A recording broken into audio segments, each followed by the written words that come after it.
Hey everybody, Alex here, and welcome to another video. Video response to StevoSupremo. But before that, I do have to apologize for how wonky this video is going to be in comparison to some of the other ones. I'm running into some technological stuff going on at the moment between my phone and the iPad, so I can't really record properly, but I also wanted to get audio, so I already know the audio on this is going to be shit. But I wanted to do screen capture as a sort of way to force myself to learn. So as we stare off into the abyss, let's get into some items in video gaming that I wish I had and that I consider to be grails. First one, right off the muscle, a lot of you guys know about this one because I've been going on about it. It's the Final Fantasy 16 limited edition PS5 controller. And truthfully, this really isn't all that expensive.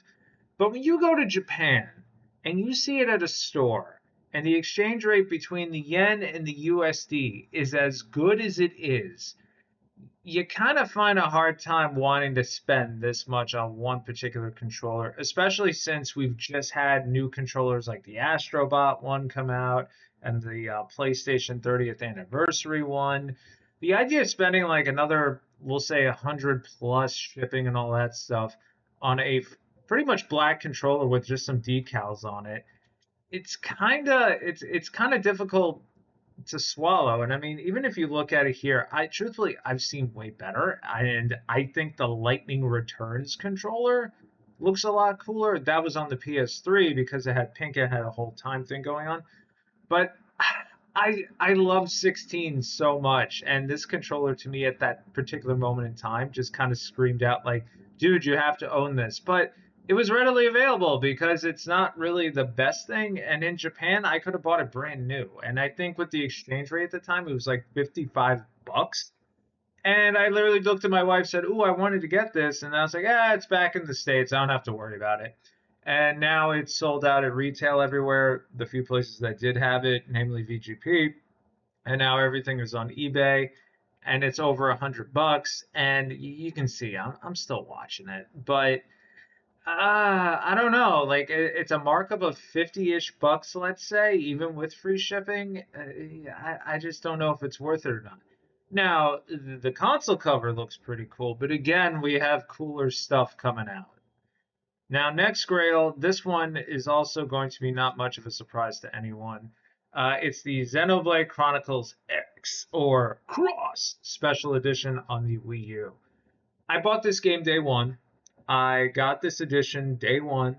I ripped it open, not literally, super excited to play it, and I was so disappointed in this game. It leans so much into the MMO stuff that I was completely turned off to the point where I actually just put the frickin' thing on eBay. I have since repurchased Xenoblade Chronicles X, and I have also, through a trade actually with StevoSupremo, because this guy doesn't know how to put up his freaking pictures. He did hook me up with the art book that comes with the game, actually. And I have the game. I don't have this little lithograph, and I don't have the USB, and I don't have the box. 150 bucks for something I think that was 80 bucks right off the muscle. Again, not a really expensive thing. I just don't want to spend that money because I already have the game, but I also have all the Xenoblade Chronicles special editions, so I kind of have a hard time coming to grips with the fact that I don't have this one.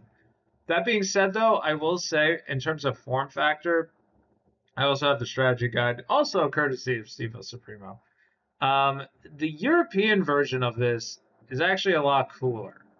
And it is a little bit more money. And when I say cooler, it's just like it's a little bit more compact. And I kind of like that form factor. And my Wii U has sorcery on it, so I would be able to play this version. But again, I already own the actual game, so I'm kind of just like, whatever. But still, it's a bald spot in the collection, and I do kind of want it. And the last one, this is really it. This is really the grail to end all grails for me. That's Castlevania Legends on the Game Boy. I don't care if it's the cart.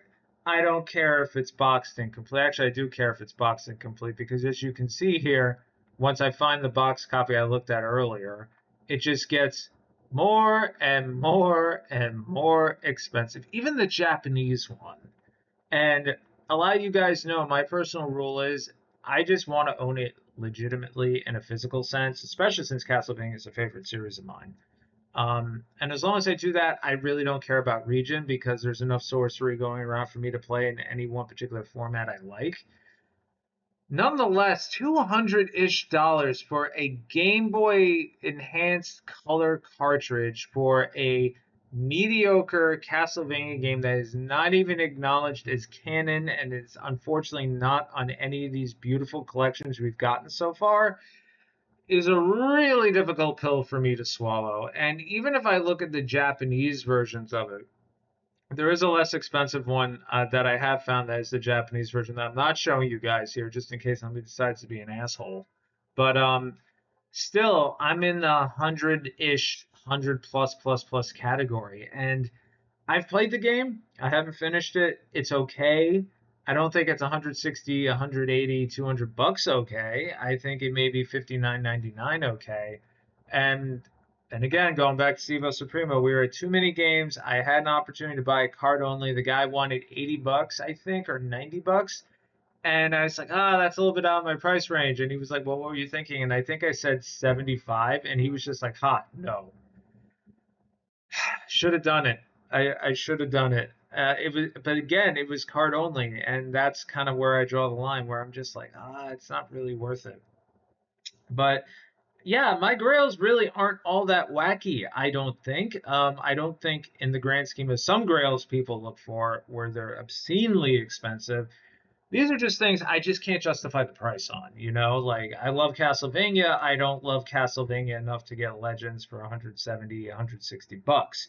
If you told me 160 bucks for a box complete version of Castlevania 3 on the NES, not to say I would do it, but I would be, I would be going, a little bit. But something like this, I can easily say no. But it's the crux of the situation is like these three things are things I search on eBay the most, just because I'm trying to find them for as least expensive as possible, just because I can't justify the price of them. But even then, considering we now have the DS Castlevania game collection as of this recording, I think it's only a matter of time before this ends up on one. I think there's room for maybe one more.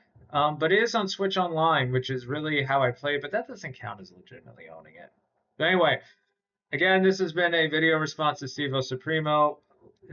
Gaming Grails I wish I had, and I'm going to extend it on to you guys as well, on Stevo's behalf. If anybody is looking for a particular Grail game or something maybe they almost bought and passed on and just has regretted ever since, that'd be really fun just to share. I mean, this isn't about bragging or anything. Truthfully, this is just about being in the hobby. We see stuff like this all the time, whether you're actively game hunting or not.